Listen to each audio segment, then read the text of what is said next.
These 12 hand signs in Jujutsu Kaisen are actually based on Hinduism and Buddhism. They're used by powerful sorcerers like Yuta, Mahito, Kinji, Gojo, Sukuna, and more.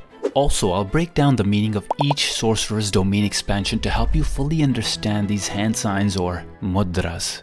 Number 1. Yuta Kotsu and his domain expansion, Authentic Mutual Love, which ties in with the hand sign Dakini.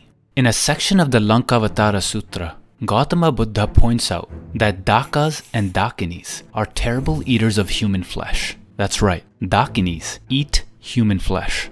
These creatures actually came into existence because their dad, King Kalma Shapada, bedded a lioness. Damn, now that's what you call wild. Dakinis are seen as energetic ladies who represent the flow of energy in space. This concept of space relates to shunyata, which suggests everything around us lacks solid substance or reality and is essentially empty. But this emptiness isn't just a void, it's actually filled with endless possibilities. You know, if you think about it, Dakinis kind of remind me of Rika, not just because she's a girl, but also because she needs to consume a sorcerer's flesh. This act allows her to store the curse technique of that sorcerer, so Yuta can copy their curse techniques later on. Additionally, the concept of endless possibilities in Shunyata might explain how Yuta's domain expansion grants him unlimited access to every curse technique he has copied.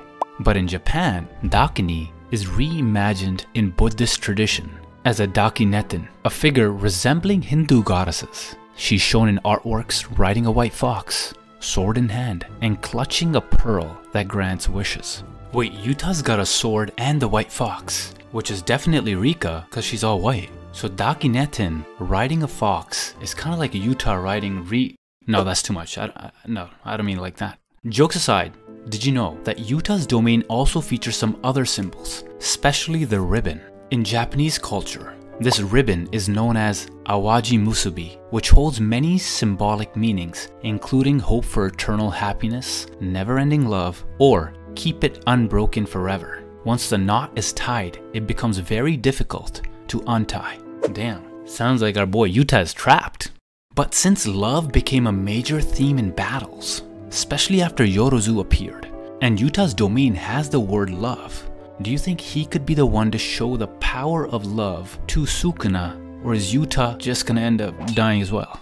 Since we're talking about Yorozu, let's first analyze the meaning of her domain expansion. Her domain is called Threefold Affliction, or Shiku Shiku Shiku. Do we really need to say it 3 times? But it actually does have an interesting meaning. Let me break it down for you. This kanji is pronounced as Sanju, which means to triple. On the flip side, Shiku refers to suffering or affliction, even if it's about sickness or just the hassle of daily life. Yorozu's hand sign is actually tied to the Bodhisattva, Jizo Bosatsu, or Kshitigarbha in Sanskrit. But what exactly is a Bodhisattva? A Bodhisattva is someone on a journey to become wise and achieve enlightenment. As for Kshitigarbha, the name breaks down into Kshiti, meaning earth, and Garbha, which translates to womb. Jizo Bosatsu is known for his boundless compassion, extending his kindness not only to people but also to insects. He carries a staff called Kakara and uses it to warn insects of his approach to avoid stepping on them. Wait, insects? That reminds me of Yorozu's insect armor, and in her domain, those floating things.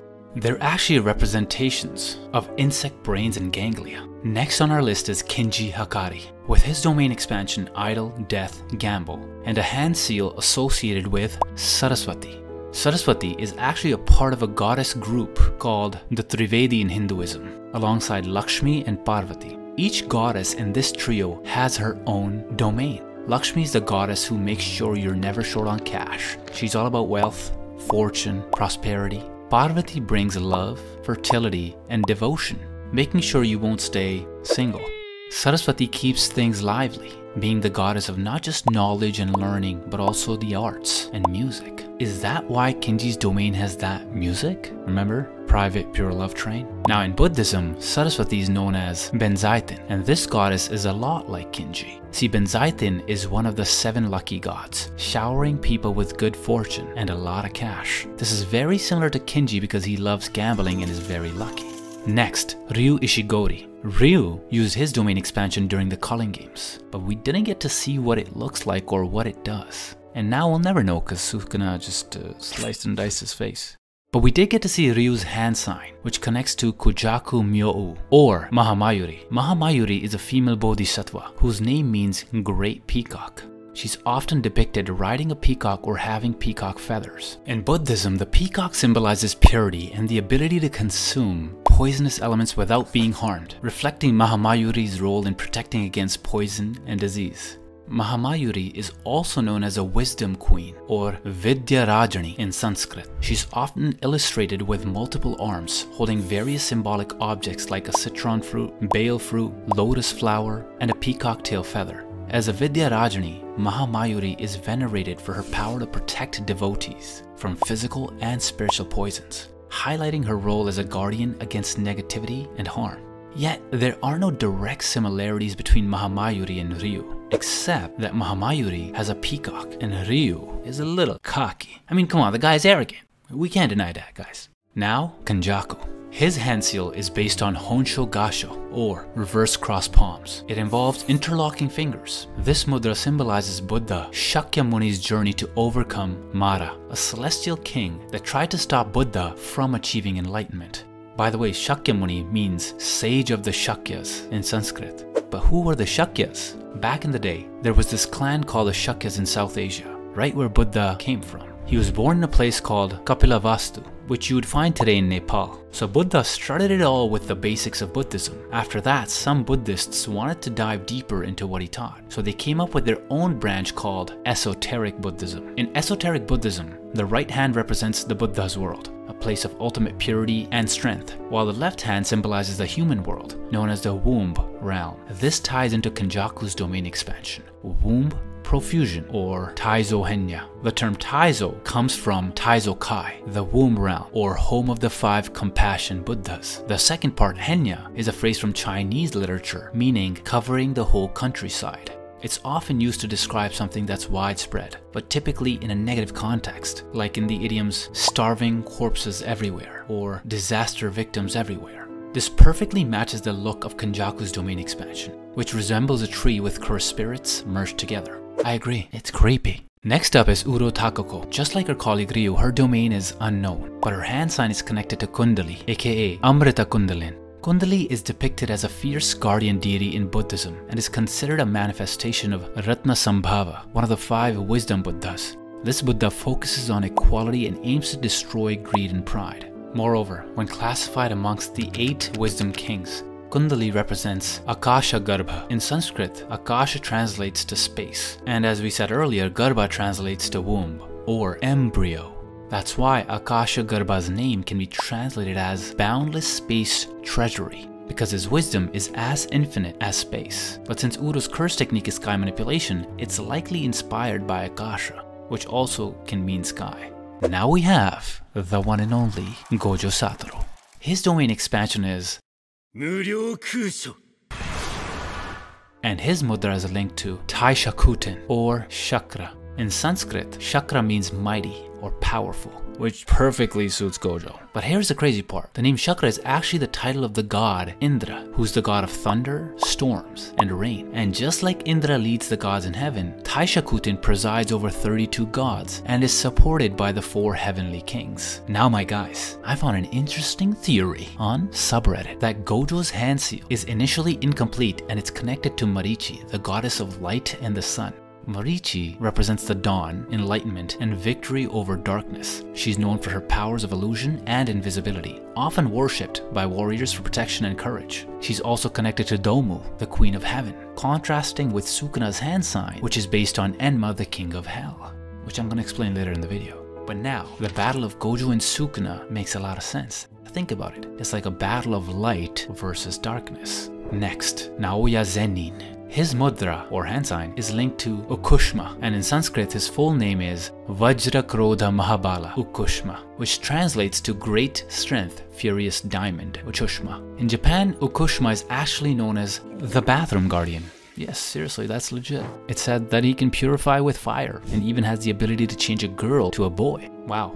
Now for Naoya's domain expansion, the Time Cell Moon Palace, or Jiho Gekuden. The kanji Ji represents time, which ties directly to his curse technique, projection sorcery. This technique manipulates time, requiring anything Naoya touches to move at 24 frames per second. If not, it gets stuck in a freeze frame for 1 second. The kanji Ho stands for cell or womb, reflecting Naoya's transformation into a cursed spirit. The term Gekuden means the Moon Palace, also known as the Vast Cold Palace. In Chinese mythology, it's the home of the moon goddess Chang'e. Now let's focus on the most beloved character, Mahito. Ooh, you suck! Even though this guy sucks, he actually had 2 hand signs. But so you can understand the meaning of his mudras, let me first tell you the meaning of his domain expansion. The self-embodiment of perfection, or Jihei and Donka. Jihei consists of 2 interesting characters. The first one Ji, meaning self, and the second one Hei, meaning shut or closed. Therefore, Jihei refers to social withdrawal or isolation.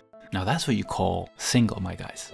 And then there's Endon, a term from Tendai Buddhism that describes achieving enlightenment quickly and perfectly. Specifically, Endokai are the percepts of perfect and immediate enlightenment, aka the perfect percepts. So Endon is quite the opposite of Mahito. The kanji focuses more on enlightenment and self-improvement, but Mahito's role is rooted in chaos and destruction. Now for Mahito's 2 hand signs. The first one is again influenced by Akasha Garbha Mudra, or Kokuzu Bosatsu in Buddhism. As I told you earlier, Akasha Garbha is hailed as one of the greatest 8 bodhisattvas, his name meaning boundless space treasury or void store, which reflects his wisdom, which is as infinite as space itself. The second mudra, Kigetin or Gigetin, represents a celestial maiden who governs entertainment and good fortune. According to a legend, she emerged from the hair of Maheshwara, blessed with irresistible beauty and a mastery of the arts. Side note, Maheshwara is another name for the Hindu god of destruction, Shiva. Next, Jogo. His mudra is linked to Daikokuten, a god of good fortune and wealth. Interestingly, Daikokuten is directly derived from Mahakala. Mahakala meaning, in Sanskrit, the great black one, great time, or great death. It originally referred to the Hindu god Shiva again. In his form as Kala, the embodiment of time, nothingness, or the ultimate destroyer of all things. In other words, the god of death.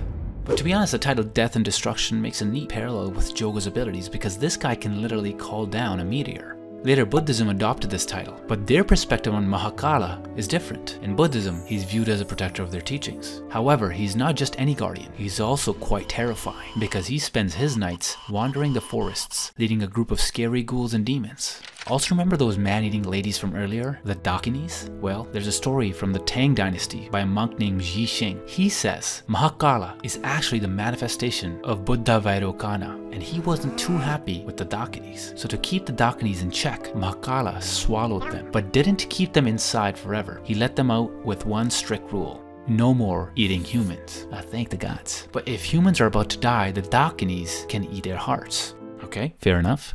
So basically with this rule, Mahakala nerfed the Dakinis. Back to Jogo's domain expansion, Coffin or Iron Mountain, or Gaikan Tekisen. Gaikan refers to the lid or lidding of a casket. Tekisen references an ancient Indian cosmological concept found in both Hinduism and Buddhism, known as the 9 mountains and 8 seas. This idea describes the structure of the universe, centered around Mount Sumeru, surrounded by the rings of mountains and seas. Jogo's domain is based on this cosmic structure, especially the outermost mountain, Chakravada Parvata, known for being made of iron. Now we got Sukuna. As I was saying earlier, Sukuna's mudra is based on the king of hell, Enmaten or Enma, who's the Japanese version of the Hindu god Yama.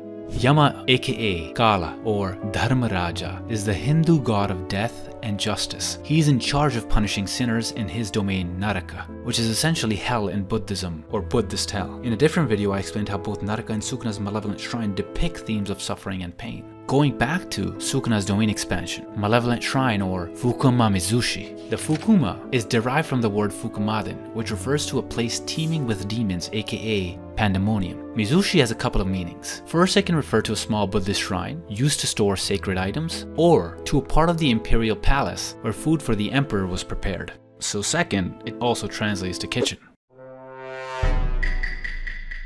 Next, Megami Fushiguro. There are actually two theories about Megami's mudra. First, his hand sign is connected to Avalokiteshvara, meaning the Lord who looks down, or Lokeshvara, meaning the Lord of the world. In some texts, this god is considered the original source of all Hindu gods, even the most powerful Trideva like Vishnu, Shiva and Brahma, and even their wives, Lakshmi, Parvati and Saraswati, you name it. While Avalokiteshvara is depicted as a male in India, this deity often takes a female form in East Asia, known as Kannon in Japan.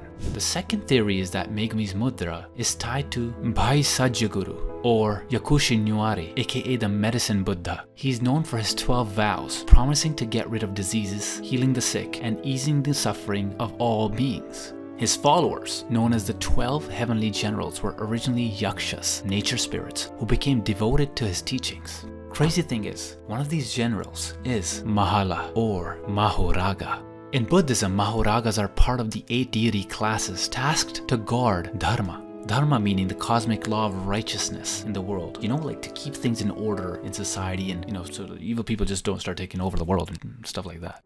Quick side note, the wheel on the back of Maharaga represents Dharma. And here's another interesting thing. Did you know that the incarnation of Megami used to summon Maharaga was actually used to revive the dead?